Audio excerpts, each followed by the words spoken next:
Greetings, my dearest friends. Our verse for today comes from the first letter of St. Paul to the Corinthians, chapter 2, verse 4. My speech and my proclamation were not with plausible words of wisdom, but with the demonstration of the Spirit and of power. Dearest friends, the verse we just heard is the continuation of St. Paul's admonition to the Corinthians, where he expresses the difference between the power of God and the limitation of human wisdom. And St. Paul is telling them that he did not come to them with the gospel of Christ, which is based on human wisdom. We know St. Paul to be an intelligent man who studied law and is very well in sophistry. But St. Paul is telling them that he did not base his evangelization on what he has learned alone, on law and human studies, but on the great power of God that engulfs, that secretes and protects the gospel message. With this, St. Paul teaches us, especially the preachers, that the power of the gospel is not limited and is not subjected just on human wisdom, on an intelligence, on what we can understand, but on the power of God. Our faith is not just about what we can understand.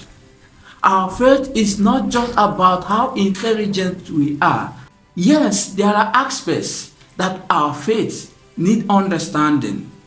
But when the things that happen to us, or when the messages of Christ, or when the messages of God to us seems to be contradicting what we know, or our experiences in life, or our mathematical calculations of the world, it is not because God lies to us. It is not because the gospel message is limited. It is because our human wisdom, because our human understanding, because our experience of the world and our capacity is limited. God made us and made all our capacities. In order to understand God, yes, we need our capacities, but there are things that happen to us that need faith in God, that needs the power of God, that needs the Spirit of God to carry us to this understanding. Dearest friends, when things happen to us and seem to contradict what we believe or what we hope to gain for our belief, we must understand St. Paul today when he was warning the Corinthians, look, your faith and what you have received is not just about human wisdom. It is the power and the Spirit of God.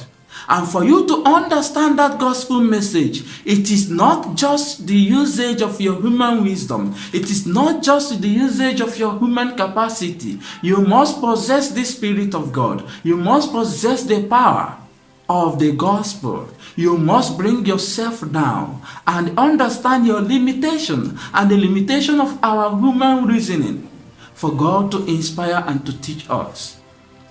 Otherwise, how will you understand that someone who has given himself entirely to God, hoping to gain from what he believes, yet he keeps on suffering? How will you understand that someone who receives communion, gives himself devoutly to God, contracts cancer, or is suffering from one sickness that is deadly? We need the Spirit of God who will lead us.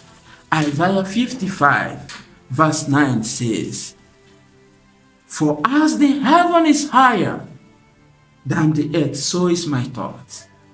So are my ways higher than your ways. And in the same 1 Corinthians chapter 2 verse 16 it says, who has known the mind of God so as to instruct him? Dearest friends, the faith, the life of gospel which we live and which we preach is not something that is limited to our human wisdom. It is not something that must be controlled by our sophistry. It is not that you convert people, that people cry at the message of Christ. It's not because of your intelligence. It is not because of your wisdom. It is not because of your studies and researches. It is because there is power of God moving in the world. Hence, the glory must not be to us, but on the Spirit of God, who uses the message of Christ to win souls to himself. And when what we believe and what we suffer in life seem not to be in concordance, we must understand that God's ways are not our ways.